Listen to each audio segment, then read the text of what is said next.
Aujourd'hui, on parle mise en jeu spéciale hiver. Comment récupérer la distance perdue? Savez-vous que vous perdez 10 à 15% de votre distance habituelle rien que quand les températures baissent? Aujourd'hui, il fait 0 degré là où je me trouve en région parisienne, au golfe de Feucherolles.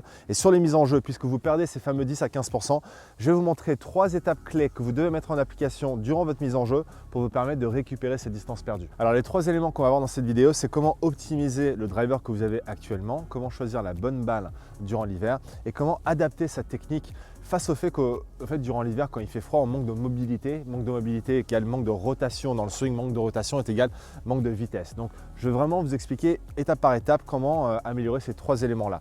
Donc en partant par le driver, tout simplement aujourd'hui, avec le driver que vous avez, regardez le loft. Donc moi j'ai un loft de 9 degrés. Savez-vous qu'avec la clé que vous avez tous reçue normalement avec votre driver, vous pouvez tout simplement changer le loft de votre driver. Alors pourquoi est-ce que c'est important de changer le loft durant l'hiver? Tout simplement parce que on veut améliorer le carry de la balle. Donc vous avez une distance totale, c'est-à-dire le carry plus le roule de la balle. Et puisque durant l'hiver, quand les terrains sont gras, alors bon, aujourd'hui ils sont gelés, donc la balle va rouler un peu plus quand c'est gelé, mais dans la majorité des cas, quand le terrain est gras, la balle va beaucoup moins rouler. Ce qui veut dire qu'on doit augmenter notre distance au carry. Et tout simplement en changeant le loft de votre driver avec la clé que vous avez reçue, vous appuyez dedans, vous avez une sorte de petite vis là que vous enlevez. Vous transformez votre driver, donc là j'ai un 9 degrés, je le transformerai en 10 degrés. Donc ce que je vous conseille, c'est de tout simplement rajouter 1 degré de loft. Si vous avez 10,5, vous le mettez en 11,5. Si vous ne savez pas comment faire, allez voir votre pro shop et demandez-leur de le faire pour vous. Ils vous le feront très gentiment. Là aujourd'hui au golfe de Feucherolles, ils m'ont prêté une clé pour justement changer mon driver parce que j'ai oublié la mienne à la maison. Et en fait tout simplement, si vous ne savez pas comment faire parce que ça peut vous paraître compliqué, laissez eux faire le travail pour vous aider. Donc rajoutez 1 degré de loft sur votre driver. Ça vous permettra d'augmenter également l'angle de décollage, ce qui en retour vous permettra de carrier la balle beaucoup plus loin. Alors juste avant de passer à la deuxième partie de cette vidéo, n'oubliez pas que si vous n'êtes pas abonné à ma chaîne YouTube, de cliquer sur le bouton s'abonner et également le bouton cloche juste à côté qui vous permettra d'être notifié à chaque fois qu'une nouvelle vidéo sortira. Deuxième élément, la balistique. Donc en termes de balle, je vais vous donner un exemple. Moi, pendant la saison normale, quand il fait bon, j'aime beaucoup jouer avec des balles qui sont un peu plus soft, molles. Donc j'aime bien jouer avec la Pro V1 de chez Titleist, qui est une balle premium. Mais durant l'hiver, quand il fait très froid, cette balle molle peut être, on va dire, plus optimisée si je vais vers un modèle qui est un peu plus dur, donc la Pro V1 X. Donc le fait que quand la balle est un peu plus dure, elle va sortir en fait un peu plus vite de la phase de club. Ce qui veut dire que pareil en retour, quand la balle sort plus vite de la phase de club, automatiquement on a une opportunité de gagner un peu plus en distance. Donc je passe pendant l'hiver d'une balle un peu plus soft à une balle plus dure.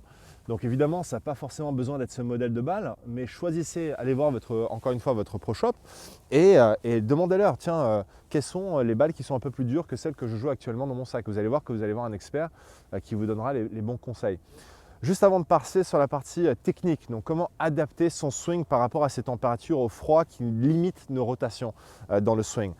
Une chose qui est évidente mais que personne ne fait, c'est d'augmenter un petit peu la hauteur du tee, la hauteur de la balle sur le tee. Trop souvent, et même récemment, là j'ai vu des joueurs sur un parcours de golf qui tillaient la balle d'une façon à ce que la balle soit même pas à la hauteur de la tête de club. Si je demande à la caméra tout simplement de se rapprocher un tout petit peu, ce que je vois trop souvent, c'est que la balle est en dessous de la limite du driver qui est en haut. Donc ce que je vous conseille, le standard de base, c'est une demi-balle, vous l'avez sûrement déjà entendu. J'ai tellement froid aux mains que j'arrive même pas à mettre la balle sur le tee. Le standard, c'est une demi-balle au-dessus de la tête de club. Mais en période hivernale, pourquoi pas changer et mettre 3/4 de la balle. Testez. Alors peut-être que pour certains d'entre vous, ça ne va pas vous aller. Et c'est OK. Il faut vous ajuster et voir qu'est-ce qui marche. Déjà standard, demi-balle au-dessus. Ça, c'est le minimum. Certains d'entre vous apprécieront le fait que vous mettrez la balle 3/4 au-dessus. Ça va vous permettre d'augmenter l'angle d'attaque au moment de l'impact, ce qui vous permettra d'augmenter l'angle de décollage. Pareil, pour vous donner l'opportunité de faire une seule chose, qui est le but de cette vidéo, vous permettre d'augmenter la distance au niveau de votre carry. C'est ça qu'on veut. Rappelez-vous une chose, c'est que pendant l'hiver, manque de mobilité, il fait froid. Quand il fait froid, le corps se refroidit. Quand le corps se refroidit, on n'a pas la capacité de tourner autant qu'on voudrait. Donc, ce qui se passe quand on ne tourne pas autant qu'on veut, c'est que les bras prennent le dessus, dominent le swing. Et quand les bras dominent le swing, en général, ça ne donne pas forcément des bonnes choses.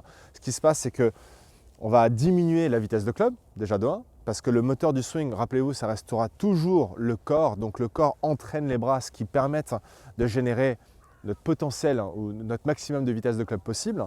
Et ce qui se passe quand on joue qu'avec les bras, c'est qu'en général, on va couper la balle aussi, donc on va avoir une trajectoire de balle gauche vers la droite, donc on va perdre potentiellement beaucoup de distance. Donc ce qu'on veut quand le corps se refroidit, c'est de l'aider un petit peu.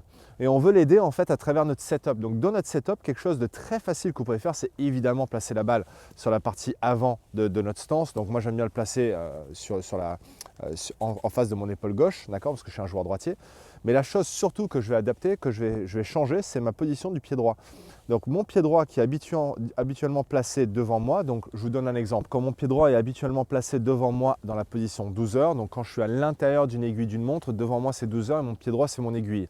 Quand mon aiguille pointe à 12 heures, ce qui se passe c'est que ça va limiter la rotation dans le backswing. Donc ce que j'aime faire, c'est placer le pied droit à 13 heures, juste comme ceci. Vous voyez, donc je passe de 12 heures à 13 heures. Et automatiquement, ce qui va se passer, c'est qu'en positionnant ce pied à 13 heures, c'est que ça va vous permettre d'avoir plus de facilité de tourner le bas du corps. Et quand vous tournez le bas du corps, ça va entraîner une meilleure rotation du haut du corps. Et ça, quand ça va se passer, c'est que du coup, maintenant, les bras vont suivre la dynamique du swing.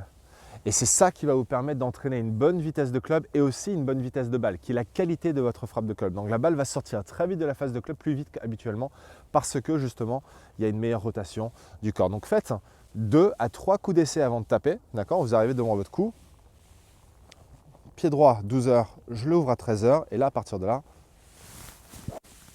un coup d'essai, 2 coups d'essai, et ensuite je suis prêt à taper.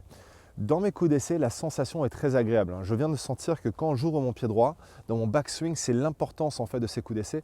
On veut vraiment encourager beaucoup de rotation dans le backswing parce que plus vous allez tourner dans le backswing et plus ça va entraîner des bonnes choses dans le downswing. Donc rappelez-vous de ça, on ouvre le pied droit pour une meilleure rotation dans le backswing, ce qui va entraîner beaucoup de belles choses dans le downswing. Allez, trou numéro 18, flush roll, pied droit à 13 heures. On sent une bonne rotation, balle en face de mon épaule avant et on est prêt à taper.